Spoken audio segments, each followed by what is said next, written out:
All right, Matt, our second fight on our fight night card. You've got Jessica Eye taking on Cynthia Calvillo in the main event. But Matt, our second fight on the prelims, this is a really interesting one because it is a rematch between the native psycho Jordan Griffin and Darrick Minner. And Matt, Jordan Griffin, for what it's worth, has a lot of wins by submission. He has 18 wins total, 9 of them being by submission. Darrick Minner, 21 of his 24 wins are by submission. That's insane. 30 combined between the two of these guys. But what makes that even more interesting, as they could be considered as submission artists. And I mean, Jordan Griffin in his last fight, so he's on a 2-fight skid after he came into the UFC from Dana White's Contender Series. He beat a legit fighter in TJ Brown his last one. And TJ Brown, close training partner with who everybody knows, Bryce Mitchell, and was kind of a submission artist in his own right. But the thing that I'm talking about that makes this fight interesting is these guys have fought before. Back in 2018, it was LFA 34 and Jordan Griffin getting the better of Darrick Minner. Now, Darrick Minner, Matt, people might be familiar with him from Contender Series. He lost to Herbert Burns. Then he comes back. It's a short notice chance in the UFC against kind of a regional, you can't say opponent, but you could say kind of a foe, if you will, in Grant Dawson. Dawson weighs overweight. They fight anyway. Dawson wins by submission. Do you expect anything different in this fight from Griffin Minner 1 in LFA? Not really. I do kind of see it playing out the same way. And here's the problem. Darrick Minner's going to do what he does in every fight. He's going to want to initiate a lot of those grappling exchanges. But the problem is, for instance, with Herbert Burns, we didn't know at the time how good he was. Of course, we know how good he is now, or at least we're starting to kind of see the potential that he has.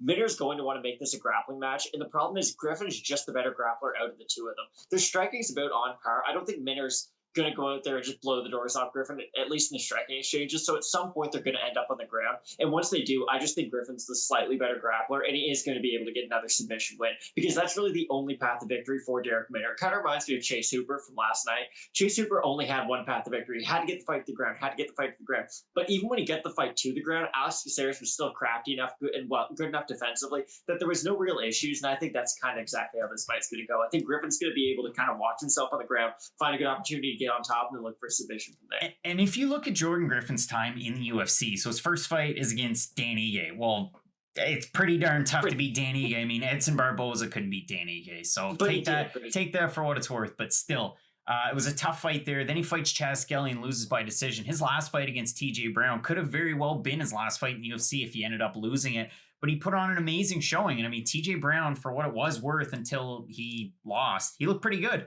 So Jordan Griffin getting a big win there. He's coming in here against Minner. Again, longer fighter.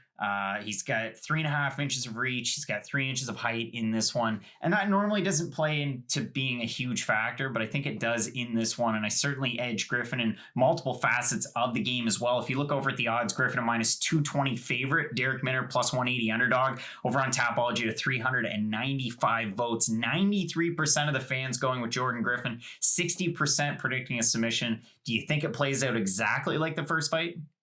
He might not get the submission. I do think he's going to win and be quite dominant in the performance. He might, it might go to a decision just because he'll go for the submission, not be able to really finish it, but still be in a dominant position for the majority of the fight. This isn't going to be your fight of the night. It's probably not going to be the most entertaining one at all, really. But I do think Griffin's going to be able to get the win no matter what. Matt going with Jordan Griffin. I'm going to agree going with Jordan Griffin as well, and we'll have to wait and see how it plays out. 30 combined submission wins. You hardly ever see that, Matt. We've got predictions for the rest of the card. 2 minutes for the main card, 2 minutes for the prelims, 5 minutes for Jessica Eye, Cynthia Calvillo. You're not going to want to miss those here, and everything else on Fight Night Picks, and we've got a lot of stuff coming out.